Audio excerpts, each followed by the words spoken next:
ఇలా పక్షులు జంతువులు అన్నీ తనని పొగడడం మొదలుపెట్టాయి. సాయంత్రంలోపు అన్నీ తమ తమ ఇళ్లకు వెళ్ళిపోయాయి. మిట్టూ కూడా నిద్రపోయింది. పొద్దున్నే ఏదో విచిత్రమైన శబ్దం రావడంతో మిట్టూకి మెలకువ వచ్చింది. అరే, ఏంటి ఇలా జరుగుతోంది? బహుశా భూకంపం వచ్చిందా ఏంటి? తను గూడు నుండి బయటకొచ్చి చూస్తే రాము ఏనుగు చెట్టుని గుద్దుతూ ఉంది. రాము ఏనుగు, ఈ చెట్టు మీద నా గూడు ఉంది, ఆగు, లేదంటే అది పడిపోతుంది.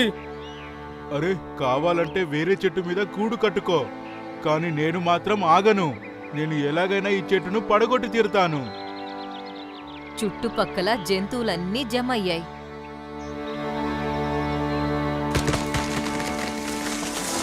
అప్పుడే చెట్టుతో పాటు మిట్టు గూడు కూడా కింద పడి చెల్లాచెదురైపోయింది. అది చూసి మిట్టూకి బాధ కలిగింది.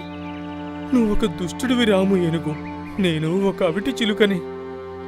నేనొక నెలపాటు పగలు రాత్రి కష్టపడి ఈ గూడు కట్టుకున్నాను, కాని నువ్వు నా మాట వినకుండా దీన్ని పడగొట్టేశావు.